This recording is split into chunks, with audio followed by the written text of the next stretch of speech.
الذي ألهمنا حقائق المعاني ودقائق البيان، أتقن بحكمته نظام العالم على وفق ما اقتضته الهوى،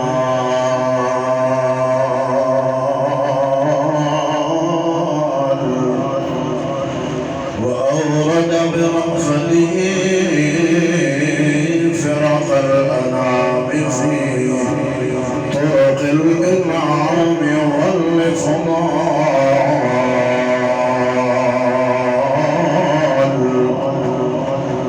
والصلاة والسلام على سيدنا ورسولنا وخاتمنا وأولنا وآخرنا وطبيبنا وطبيب قلوبنا وسندنا ومولانا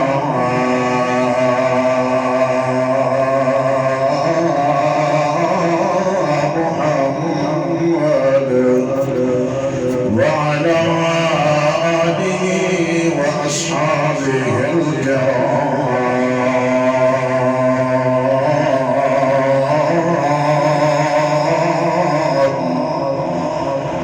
أما بعد فأعوذ بالله السميع العليم من الشيطان الرجيم.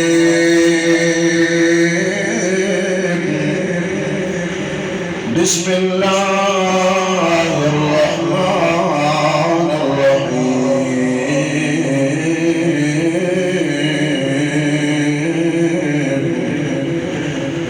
رضي الله عنهم ورضوا عنه، ذلك الفوز العظيم.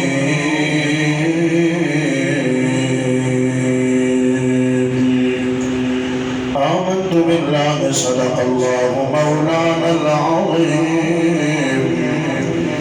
إن الله وملائكته يصلون على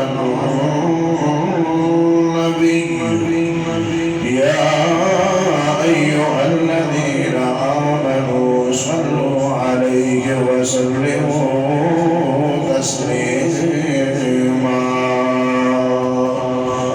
اللهم صل على سيدنا وأصحاب سيدنا ومولانا محمد وبارك وسلم.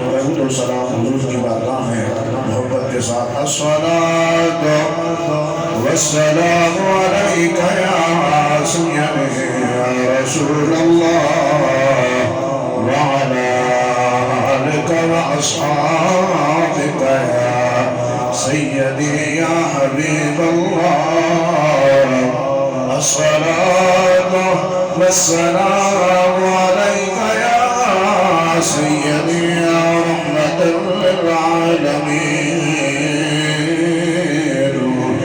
وعلى آلك وأصحابك يا سيدي يا جد الحسن والحسين. الله جل جلاله ومنواله عظم شانه ولا إله غيره کی حمد و توصیف.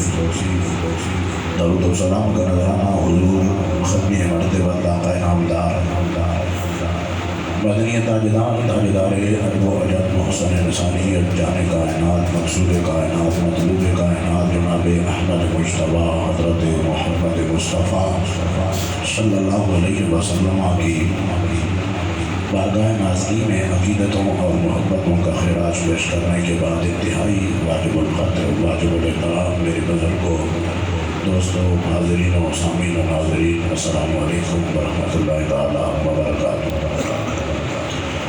اللہ سبحانہ و تعالیٰ کا لاکھ لاکھ کروڑا مرتبہ شکر و سماجک کا کہ جس خدائے وحدہ لا شریک نے سب کو یہ جماعت المبارک کی گرو بڑی گھڑیاں نصیب فرمائی اور پھر وقت سے پہلے اپنے گھر میں بلا کے اپنے پیارے محبوب اور محبوب کی لائی ہوئی شریعت کی چند باتیں سننے اور سنانے کا عظیم موقع عطا فرمایا۔ اللہ میری زبان پہ ہم سب جاری فرمائے، سب سنا کے ہم سب کو عمل کی توفیق نصیب فرمائے۔ اب آغازی مقدار میں نے سورہ مائدہ 7ویں پارے میں سے ایک چھوٹی سی آیت کریمہ کا کچھ حصہ پڑھنے کا شرف حاصل کیا ہے، جس میں میرے اللہ رب العزت ارشاد فرماتے ہیں رضی اللہ عنہ ورضوا عنہ، اللہ ان سے راضی ہو گیا اور وہ رب سے راضی ہو گیا۔ ذالک الفوز العظیم، اور یہ رب کا راضی ہونا اور بندے کا رب سے راضی ہونا یہ بہت بڑی کامیابی ہے۔ اسلام کے کسی بھی حکم کو مان لینا یہ اسلام کہلاتا ہے، اور پھر اسلام کے احکام کو دل اور جان سے تسلیم کر لینا یہ ایمان کہلاتا ہے۔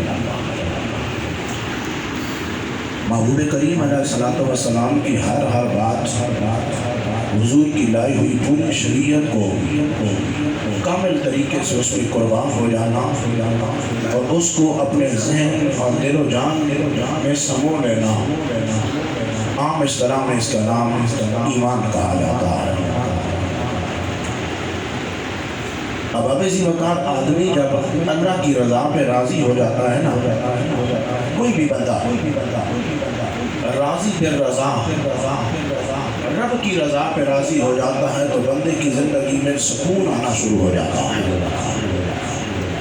اور آج کی یہ جو میری 40 یا 45 منٹ کی گفتگو ہوگی یہ اسی بھی ہوگی کہ جب بندہ رب کی رضا پہ راضی ہو جائے تو پھر اسے کیا کا سکون ملتے ہیں۔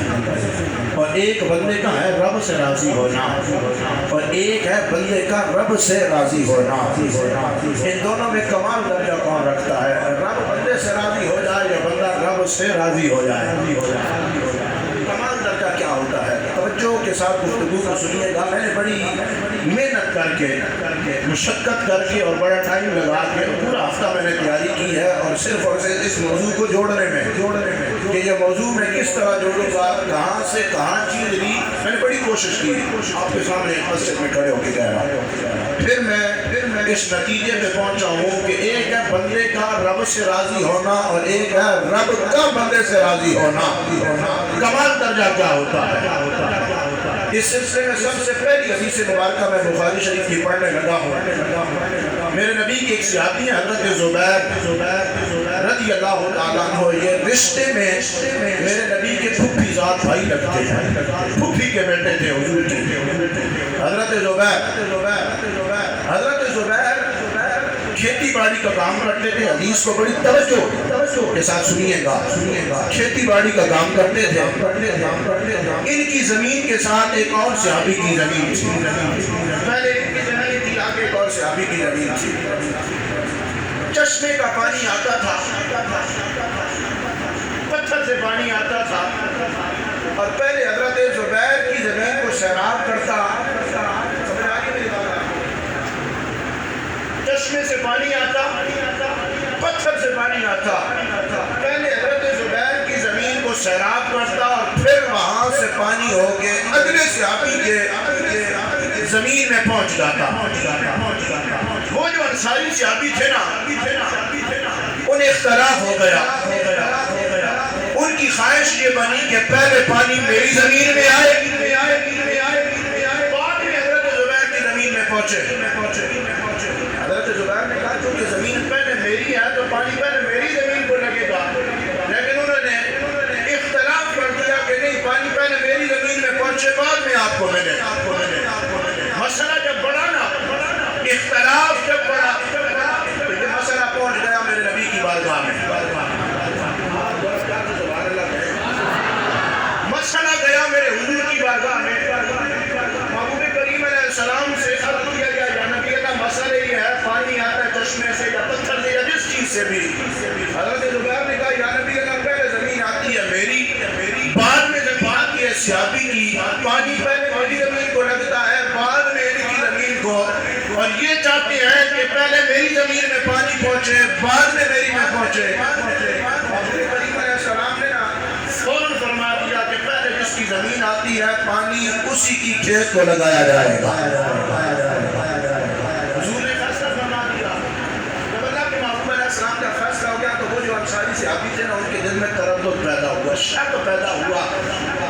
وہاں پر شک بھی پیدا ہو جائے تو اللہ ایمان سے خالی ہو جاتا ہے، لیکن اختلاف کر دیا اور عرض کرنے لگے یا نبی اللہ یہ زبیر جو ہے نا آپ کی پھوپھی کا بیٹا ہے، آپ تو پھوپھی زاد بھائی ہے، اس لیے آپ نے فیصلہ کیا ہے کہ پہلے ان کی زمین کو پانی لگے گا۔ جب یہ بات کی نا تو میرے محبوب کے چہرے کی رنگت بدل گئی۔ ادھر سے رنگت بدلنے کی دیر تھی کہ طائرہ کا بادشاہ جبریل امین رب کا پیغام لے کے میرے نبی کی بارگاہ میں آ جاتا ہے۔ خالق کائنات نے اعلان فرمایا فلا وربک لا یؤمنون حتی یحکموک فیما شجر بینہم ثم لا یجدوا فی انفسہم حرجا مما قضیت ویسلموا تسلیما۔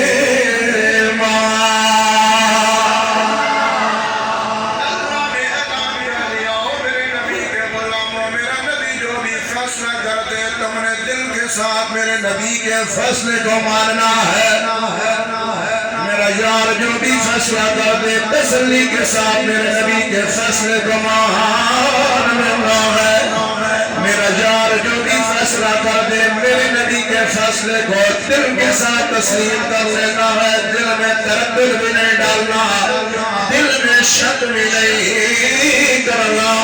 دل میں شک کر دیا ایمان سے خالی ہو جاؤ گے، کبری والے آقا تیری عظمت پہ قربان جاؤ، ادھر تیری زبان ہلتی ہے ادھر رب کا فیصلہ ادا کرتا ہے۔ سوال کیا ہے، جب شک کیا تو اللہ نے وہاں سے پیغام بھیج دیا۔ ہم نے نا میں تھوڑی سی گفتگو بنا دوں پھر آگے انشاءاللہ میں آپ کو گفتگو سناؤں گا۔ ہم نے نا دین کو مشکل بنا دیا، خود مشکل بنایا ہم نے اور بہت سمجھ لیا ہے۔ ہمارے ساتھ کوئی بندہ بیٹھنے والا ہو اور وہ کہے کہ یار میرا دل نہیں لگ رہا تو ہم تو اسے کہتے ہیں کہ یار پھر اٹھ کے گھر چلا جاؤ، یہاں پر بیٹھنے کا مقصد تو نہیں ہے نا۔ آپ خود اندازہ لگائیں کہ دوست تنگ ہوا تو اس نے ساتھ بٹھانا پسند نہیں کیا، اور جب دین سے بندہ بیزار ہو جائے دین کو مشکل سمجھ دے۔ رمضان کے روزے ہیں، یار کس طرح رکھیں گے، گرمیوں کے روزے ہیں، گرمیوں کے اندر فجر کی نماز کے لیے اٹھنا ہم پسند نہیں کرتے، اور سردیوں کے موسم میں جھٹ نہیں گزرتا تو مسجد سے پھر اذان آتی ہے تو شکوہ ہماری زبان پہ یار سیدھا کام بھی نہیں کیا، مولوی صاحب نے پھر اذان دے دی۔ اسی طرح ہوتا ہے نہیں، کیوں یہ نہیں ہوا، اسی طرح ہوتا ہے۔ تو ہم نے خود کے لیے مشکل بنا دی، آپ خود اندازہ لگائیں، اپنے لیے مشکل بنائی ہے، دین پہ مشکل، پھر خود اندازہ لگاؤ رب کی رحمت کیسے پھر ہمارے اوپر ہوتا ہے۔ دین کو خود مشکل بنایا۔ حضرت عمر رضی اللہ تعالیٰ عنہ نے یہ انداز بڑا نرالا ہوتا تھا۔ محبوب کریم علیہ السلام جب کبھی ناراض ہو جاتے نا حضرت عمر سے یا کسی صحابی تھے تو حضرت عمر آ جاتے حضور کو راضی کرنے کے لیے، حضور کو راضی کرنے کے لیے حضرت عمر آتے، اور حضرت عمر آ کے اپنی کوریاں زمین پہ اور یہ والا جو آگے نا داڑھی پہ ٹھوڑی کے نیچے رکھتے اور عرض کرتے یا نبی اللہ وغیرہ۔ حضرت عمر کا ہر انداز ہی نرالا ہوتا ہے، لیکن اس انداز کا کیا کہنا کہ ہاتھ زمین پہ رکھے کوریاں اور ہاتھ داڑھی پہ کوری پہ رکھے اور حضور کی بارگاہ میں عرض کر رہے یا نبی اللہ آپ ناراض ہو گئے، رضیت باللہ ربا وبالاسلام دینا وبمحمد نبیا۔ یا نبی اللہ ہم اس بات پہ راضی ہو چکے ہیں کہ اللہ ہمارا رب ہے، یا نبی اللہ ہم اس بات پہ راضی ہیں کہ اللہ ہمارا رب ہے، اس بات پہ راضی ہے کہ مذہب ہمارا اسلام ہے، اور یا نبی اللہ اس بات پہ راضی ہے کہ اللہ نے آپ کو ہمارے لیے منتخب کر کے آپ کو ہماری طرف نبی بنا کر بھیج دیا۔ جب حضرت عمر یہ کہتے ہیں کہ یا نبی اللہ ہم تو راضی ہو گئے رب سے، میرے نبی مسکرا پڑتے اور مسکرا کے فرماتے کہ عمر تم رب سے راضی ہو گئے ہو، محمد تم سے راضی ہو گیا۔ یہ ہے رب کی رضا پہ اپنے آپ کو قربان کر دینا۔ ہم نے اپنے آپ کو مشکل بنا دیا ہے، ہر بات لیا ہے. مجھے ایک دوست کا فون آیا اور مجھے کہنے لگا کہ حضرت رمضان گزرا ہے تو بڑا مشکل ڈیوٹی ہوتی ہے، تو دل کرتا ہے 3-4 دن کہیں گھومنے کے لیے نکل جائے. تو میں نے اسے کہا کہ یار نہیں، مشکل ہے میرے لیے، کیونکہ میری ڈیوٹی کچھ اس انداز سے ہے کہ میں نکل ہی نہیں سکتا ڈیوٹی کو چھوڑ کے. تو کہنے لگا حضرت خیر ہے، کوئی بات نہیں ہے. تو میں نے اسے کہا کہ یار بات وہ نہیں ہے تو کوئی مسئلہ ہو جائے گا. مسئلہ صرف یہ ہے کہ جب میں اپنی ڈیوٹی کرتا ہوں نا تو مجھے اندر سے سکون ملنا شروع ہو جاتا ہے. یہ نماز پڑھانا، جمعے کا خطبہ دینا، بچوں کو پڑھانا یا کسی کو دینی مسئلہ سمجھانا، یہ مجھے اندر سے سکون محسوس ہوتا ہے اور میں پھر اس میں بوجھ محسوس نہیں کرتا. بوجھ تو وہ محسوس کرے گا کہ جیسے اپنی ڈیوٹی سے جو بندہ تنگ ہو جائے. یقین مانے ہم جو ڈیوٹی کرتے ہیں تو دل بھی مسکرا اٹھتا ہے اور چہرے پر بھی مسکراہٹ آ جائے. اللہ نے کچھ ایسی ڈیوٹی لگا دی ہے. ہمارے ایک بزرگ گزرے حضرت سید ابو البرکات رضی اللہ تعالیٰ عنہ رحمہ اللہ، لاہور کے بہت بڑے بزرگ گزرے ہیں، عالم تھے. تو نماز تراویح انہوں نے پڑھی تو گھر میں جا کے سو گئے. تھوڑی دیر کے بعد ایک بندہ آ گیا، اس نے کہا کہ یار میں نے مسئلہ پوچھنا ہے. حضرت کے دروازے پہ دستک دی تو اندر سے آپ کا بیٹا محمود رضوی سید وہ نکل کے آیا. تو کہا ابا جی تو سو رہے ہیں. کہا کہ مسئلہ پوچھنا ہے. ہاں ابا جی سو رہے ہیں، آپ صبح سحری کے وقت آ جائیے گا یا دل میں کوئی چکر لگا لیں تو مسئلہ پوچھ رہے ہیں. تو مشکل مسئلہ ہے تو نہیں بتا دیں. میں نے کہا نہیں، میں نے حضرت سے پوچھنا ہے بڑے شادی سے. حاجی کیا مسئلہ؟ حضرت نے اندر سے یہ بات سن لی اور اٹھ کے باہر آ گئے.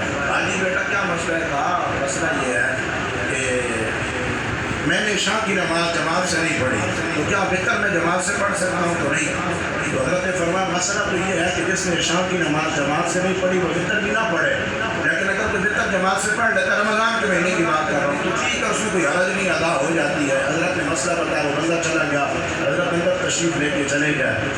تو جا کر اپنے بیٹے کو کہنے لگے نا میرا بیٹا کوئی بندہ مسئلہ پوچھنے کے لیے آئے تو تنگ نہ ہوا کرو، یہ محمد کی شریعت ہے، بتا کے فخر محسوس کیا کرو، رب کی رضا پہ راضی ہو جایا کرو. میرا بیٹا جب مشکل نہیں ہے مسئلہ بتانے میں تو آپ کو کیوں تکلیف محسوس ہو گئی ہے؟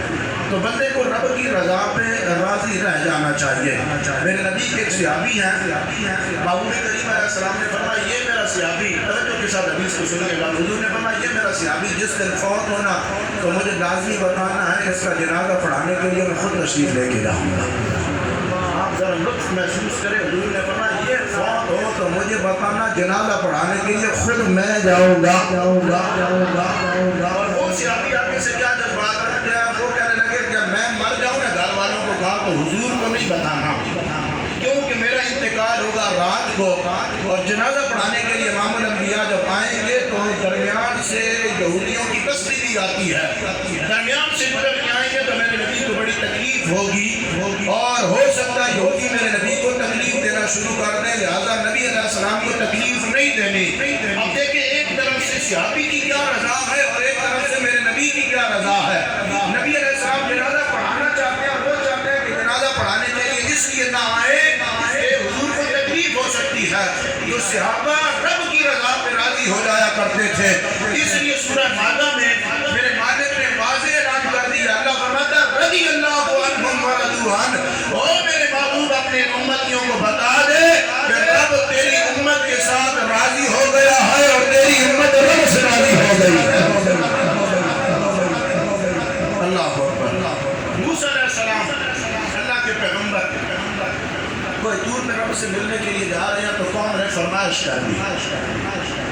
قوم نے فرمائش یہ کی کہ موسیٰ آپ روزانہ رب سے ملاقات کے لیے جاتے ہیں، ڈائریکٹ آپ کی گفتگو ہوتی ہے رب سے، تو اللہ سے پوچھئے گا کہ رب کب راضی ہوتا ہے، اللہ کب راضی ہوتا ہے. موسیٰ علیہ السلام قوم کا سوال لے کے کوئی دور پہ پہنچ گئے. موسیٰ علیہ السلام کے ذہن میں بات تھی کہ اللہ کو لسٹ دے گا، لمبی لمبی باتیں کہے گا، لمبی لمبی باتیں سنائے گا کہ یہ کام کرو تو میں راضی، یہ کام کرو تو میں راضی، یہ کام کرو تو میں راضی، یہ کام کرو تو ناراض، یہ کرو تو ناراض، یہ کرو تو ناراض، کو لسٹ ملے گی.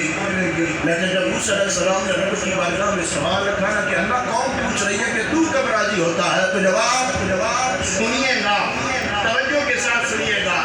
اللہ قوم پوچھ رہی ہے کہ کب تو راضی ہوتا ہے.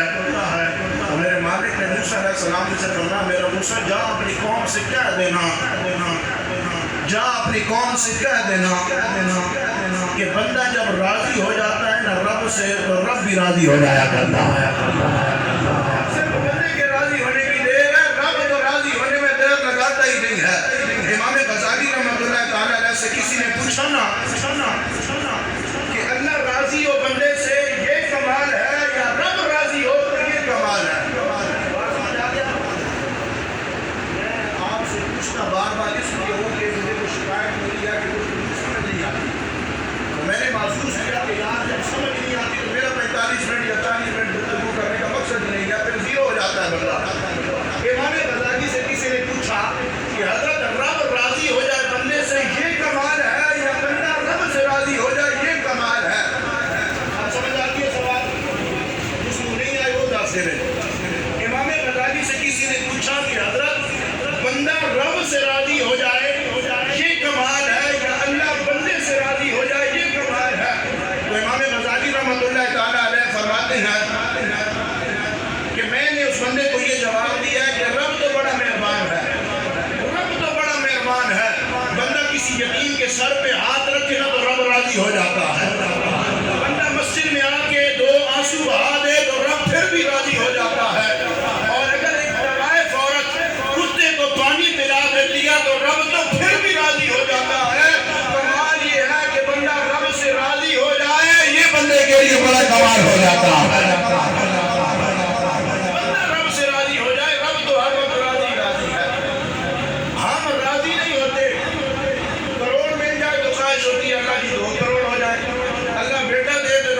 اللہ بیٹی دے دیتا، بیٹی ہو جائے تو خواہش ہوتی ہے اللہ بیٹا دے دیتا، بیٹا جوان ہو جائے تو خواہش ہوتی ہے اللہ اچھا رشتہ مل جائے، نیک اسے رشتہ مل جائے، بیوی مل جائے تو خواہش ہوتی ہے اللہ اسے باہر لے جائے، اچھی نوکری دے دے. تو ہماری خواہشیں بڑھتی جاتی ہیں. آپ کے معاشرے میں یہی باتیں میں محسوس کرتا ہوں کہ بندہ کبھی رب سے راضی نہیں ہوتا. حضرت سیدنا امیر حمزہ میرے نبی کے چچا محبوب کریم علیہ السلام کو جس وقت ابو جہل نے تکلیف پہنچائی نا، حدیث مبارکہ کا سنیے گا. محبوب کریم علیہ السلام کو جب تکلیف پہنچائی تو حضرت امیر حمزہ اسلام لے کے ابھی تک نہیں آئے تھے. شہر حرم میں سارے کافر بیٹھے ہوئے تھے. حضرت امیر حمزہ نے ڈنڈا اٹھایا اور ڈنڈا اٹھا کے ابو جہل کو مارا اور کہا کہ تو میرے بھتیجے محمد کو ناوارث سمجھتا ہے، ہمیں رب نے اس کا وارث بنا کے بھیجا ہوا.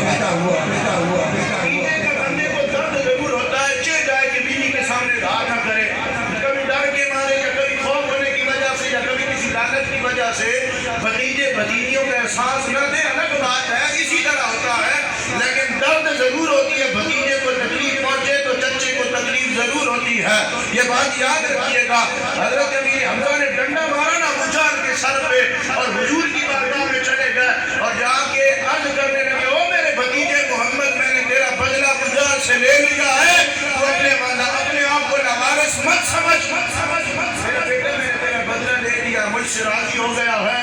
تو میرے محبوب کریم علیہ السلام نے فرمایا چچا نہیں، میں تو اس سے راضی اس لیے نہیں ہوا کہ تو نے میرا بدلہ لے لیا ہے. کہا بیٹا پھر کب راضی ہوگا؟ تو میرے محبوب کریم علیہ السلام نے فرمایا چچا کلمہ پڑھ کے میرا غلام بن جانا تو محمد بھی راضی ہو جائے گا، رب بھی راضی ہو جائے گا. چچا جی رب بھی راضی ہو جائے گا، میں بھی راضی ہو جاؤں گا. تو رب کی رضا میں اپنے آپ کو ڈھال دینا یہ کمال درجہ ہوتا ہے. دیکھو نا حضرت بلال نے ساری زندگی مسجد کا جھاڑو لگایا، ساری زندگی کعبۃ اللہ کی خدمت کی، کبھی حضور سے نہیں کہا، کبھی اصحاب پیغمبر سے نہیں کہا کہ یار مجھے بھی ایک صوبے کا گورنر بنا دو، کبھی بھی نہیں کہا کہ یار میں سمے مسجد میں جھاڑو دیتا رہتا ہوں، مجھے بھی کوئی عہدہ دے دو، مجھے بھی کوئی کرسی دے دو. کسی کو وزیر بناتے ہو، کسی کو مشیر بناتے ہو، کسی کو کیا عہدہ دیا جاتا ہے، کسی کو کیا، کبھی مجھے بھی کوئی عہدہ دے دو. حضرت بلال مسجد میں جھاڑو لگا کے نا یہ فخر محسوس کرتے تھے. حضور کے غلاموں کا لنگر پکا کے فخر محسوس کیا کرتے تھے اور حضور کی آل کی خدمت کر کے حضرت بلال یہ فخر محسوس کرتے تھے. میرے محبوب کریم علیہ السلام نے اپنے صحابہ سے پوچھا، توجہ، میرے محبوب کریم علیہ السلام نے فرمایا او میرے صحابہ، او میرے غلاموں، جب دل پہ توجہ کرتے ہو، حدیث پاک کا سنیے گا، او میرے صحابہ جب دل پہ توجہ کرتے ہو تو کیا محسوس کرتے ہو؟ صحابہ پیغمبر نے عرض کیا یا نبی اللہ جب دل پہ توجہ کرتے ہیں تو محسوس یہی کرتے ہیں کہ اللہ نے ایمان کی دولت عطا فرما دی. اللہ نے ایمان کی دولت عطا فرما دی. کیا. میرے محبوب کریم علیہ السلام نے فرمایا اللہ نے ایمان دیا تو ایمان کی دلیل دو. اب بندہ کوئی کام کرتا ہے اس کی دلیل دی جاتی ہے. یہ مسجد ہے تو مسجد کی دلیل, مسجد کی دلیل یہ ہے کہ اس کی دیواریں بنی ہوئی ہیں, اس میں وضو خانے ہیں, اس میں امام صاحب ہیں, اس میں لوگ نمازی پڑھتے ہیں, سبے بچھائی جاتے ہیں, سارے کام کیے جاتے ہیں. یہ ہے دلیل. تو میرے نبی نے صحابہ سے پوچھا ایمان والے ہو تو پھر ایمان کی دلیل دو. تو میرے محبوب کریم علیہ السلام کے صحابہ یہ نبی کی تیار کردہ جماعت, ایسی جماعت تھی. صحابہ پیغمبر عرض کرنے لگے یا نبی اللہ, جب اللہ نعمت دیتا ہے نا تو اس کا شکر ادا کرتے ہیں. اللہ جب کوئی نعمت دیتا ہے تو صبر کیا جاتا ہے, مصیبت آتی ہے تو صبر کا, نعمت اللہ دیتا ہے تو شکر کرتے ہیں, مصیبت آتی ہے تو برداشت کرتے ہیں. اور یا نبی اللہ کے ہر فیصلے پہ راضی ہو جاتے ہیں. میرے نبی نے اپنے صحابہ کی یہ تعریف سنی نا تو میرے نبی نے فرمایا اللہ کی عزت کی قسم ہو میرے صحابہ, اب میں اس بات کو سمجھ گیا ہوں کہ اللہ نے واقعی تمہیں ایماندار پیدا فرما دیا. رب کی رضا پہ راضی ہو جانا, ہر معاملے میں رب کی رضا پہ راضی ہو جانا. میرے نبی نے فرمایا قیامت والے دن میری جماعت, میری امت کا ایک گروہ ایسے ہوگا نا جو جنت میں اتنی جلدی چلا جائے گا کہ بندہ اڑ کے بھی نہیں پہنچ سکتا. جب وہ جنت میں پہنچیں گے میرے کچھ لوگ, میری امت کے گھروں, تو فرشتے پوچھیں گے تم جنت میں کیسے آ گئے؟ حساب کتاب دے کے آئے ہو؟ کہیں گے نہیں ہم نے حساب کتاب بھی نہیں دیا. آپ پل صراط سے گزر کے آئے ہو؟ کہا نہیں پل صراط سے بھی نہیں گزرے. کہاں پھر جنت میں کیسے آ گئے ہو؟ تو وہ میری امت کا گروہ کہے گا کہ اللہ نے اپنے فضل سے جنت عطا فرما دی. اللہ نے اپنے فضل سے جنت عطا فرما دی ہے. فرشتے پوچھیں گے آخر کوئی نیکی بھی ہوگی, نیکی کے بغیر تو بندہ جنت کے دروازے تک نہیں پہنچ سکتا, کہ جنت کے اندر کیسے آ گئے ہو؟ تو وہ آگے سے کہیں گے کہ ہم جنت میں اس طرح پہنچے ہیں کہ اللہ ہمیں نعمت دیتا تھا, راضی ہو جاتے تھے, مصیبت آتی تھی تو اس پہ صبر کر لیتے تھے اور اللہ کے ہر فیصلے پہ راضی ہو جاتے تھے. اس کے صدقے میں اللہ نے ہمیں بغیر حساب کے جنت عطا فرما دی. اس لیے کوئی مشکل آ جائے, کوئی تکلیف آ جائے تو بندے کو صبر کرنا چاہیے, اور مشکل بھی یہ رب کی طرف سے آتی ہے. اس کو بندہ مشکل کو مشکل سمجھ کے پھر رب کی یاد پہ شکوے کر لینا, یہ پھر انسان نہیں رہتا, پھر اس کے اپنے مقاصد آنا شروع ہو جاتے ہیں. بنی اسرائیل کا ایک شخص تھا, بڑا عابد گزار تھا, بڑا نیک آدمی تھا. امام غزالی نے احیاء العلوم شریف کے اندر اس مسئلے کو لکھا ہے کہ وہ بڑا ہی نیک آدمی تھا. تو اس نے نا ایک دفعہ عرض کیا اپنے رب العالمین سے کہ اے میرے اللہ,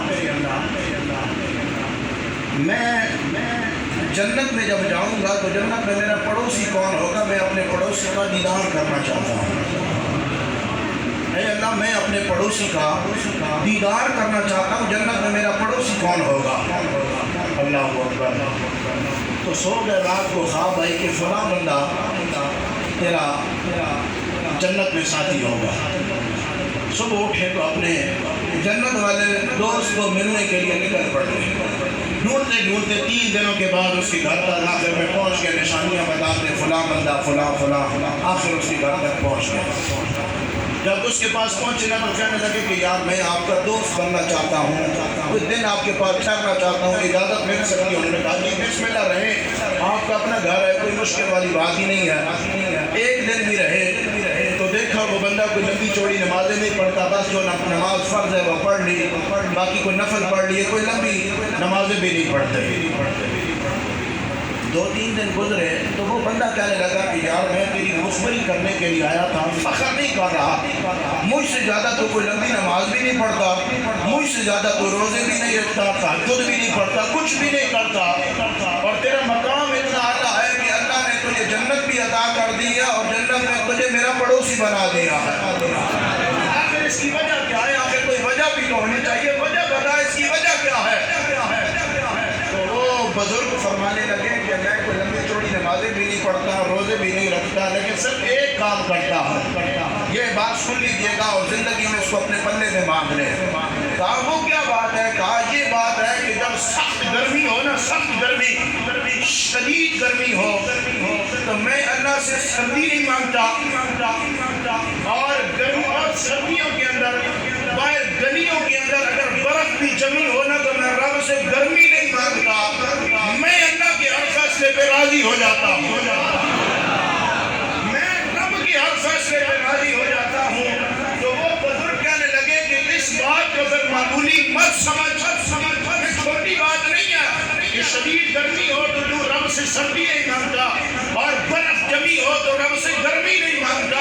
اس بات کو چھوٹا نہ سمجھ، اس وجہ سے اللہ نے تجھے جنت بھی عطا فرما دی ہے اور جنت میں تجھے میرا پڑوسی بھی بنا دیا۔ یہ ہے رب کی رضا پہ راضی رہ جانا۔ حضرت ابراہیم علیہ السلام، پہلی بات ہے اللہ نے بیٹا دیا ہی نہیں تھا، اللہ نے بیٹا دیا تو 100 سال کی عمر میں بیٹا عطا فرمایا۔ ایک بچہ روٹین سے پیدا ہونا تو محبت اور ہوتی ہے، اور ایک بچہ وہ ہوتا ہے کہ کبھی درباروں میں جا کے، کبھی مولوی صاحب سے تعویذ لکھوا کے، کبھی پیر صاحب کی منت کر کے، تعویذوں کے ذریعے، دعاؤں کے ذریعے، التجاؤں کے ذریعے اللہ جو اولاد دے اس سے محبت کا انداز الگ ہوتا ہے۔ ابراہیم علیہ السلام کو اللہ نے 100 سال کی عمر میں بیٹا عطا فرمایا، اور جب بیٹا عطا کیا نا تو اللہ نے فرمایا جا میرا موسیٰ ہے میرے ابراہیم، اس کو وادی غیر ذی زرع میں چھوڑ دیا جا، جہاں پہ کھانا بھی نہیں ہے، جہاں پہ کچھ بھی نہیں ہے، دنیا کی کوئی چیز نہیں ہے۔ بیٹے کو تو بڑا گرم ہوا بھی نہیں کرنے دیتا، یہاں پہ جون جولائی آ جائے تو لوگ اپنے بچوں کو سکول میں بھیجنا چھوڑ دیتے ہیں، اور اللہ نے فرمایا میرا ابراہیم تو اپنے بیٹے کو اس آبادی میں چھوڑ دیا جا جہاں پہ سایہ بھی نہیں ہے، ہر وقت دھوپ بھی پڑتی رہتی ہے، کھانا پینا بھی نہیں ہے، دنیا کی کوئی سہولت نہیں ہے۔ ابراہیم علیہ السلام رب کی راضی پہ رہے، اپنے بیٹے کو اٹھایا، بیوی کو اٹھایا، کعبہ شریف کی جگہ پہ چھوڑ کے آ جاتے ہیں، اور 13 سال پہ ملاقات بھی نہیں کرنے دی۔ جوانی میں ملاقات ہوئی نا تو اللہ نے فرمایا چھری اٹھا، اس کی گلے پہ رکھ دے۔ ابراہیم رب کی رضا پہ راضی ہو گئے۔ جب ابراہیم رب کی ساری رضا پہ راضی ہو گئے نا تو رب کی طرف سے آواز آئی، او میرا ابراہیم تو میرے ساتھ راضی ہو گیا ہے، میں تیرے ساتھ راضی ہو گیا، تو میرے ساتھ راضی ہو گیا، میں تیرے ساتھ راضی ہو گیا۔ حضرت رابعہ بصری رضی اللہ تعالیٰ عنہ، ایک عورت اتنی بڑی ولیہ گزرے ہیں کہ بندہ اس کا اندازہ بھی نہیں کر سکتا، اور ان کا یہ انداز بتاتا ہے کہ مرد تو مرد رہ گئے، اگر عورت بھی اپنے رب کا قرب پانے کے لیے اپنی جھولی کو پھیلا دے تو اللہ خزانے کھول کھول کے عطا فرما دیتا ہے۔ اس میں مرد کی تخصیص نہیں ہے، من عمل صالحا من ذکر او انثی وهو مؤمن فلنحیینہ حیاتا طیبہ، جو بندہ نیک اعمال کرتا ہے مرد ہو یا عورت، نیک اعمال کرتا ہے رب کا قرب پانے کے لیے، اللہ اسے ایک نئی زندگی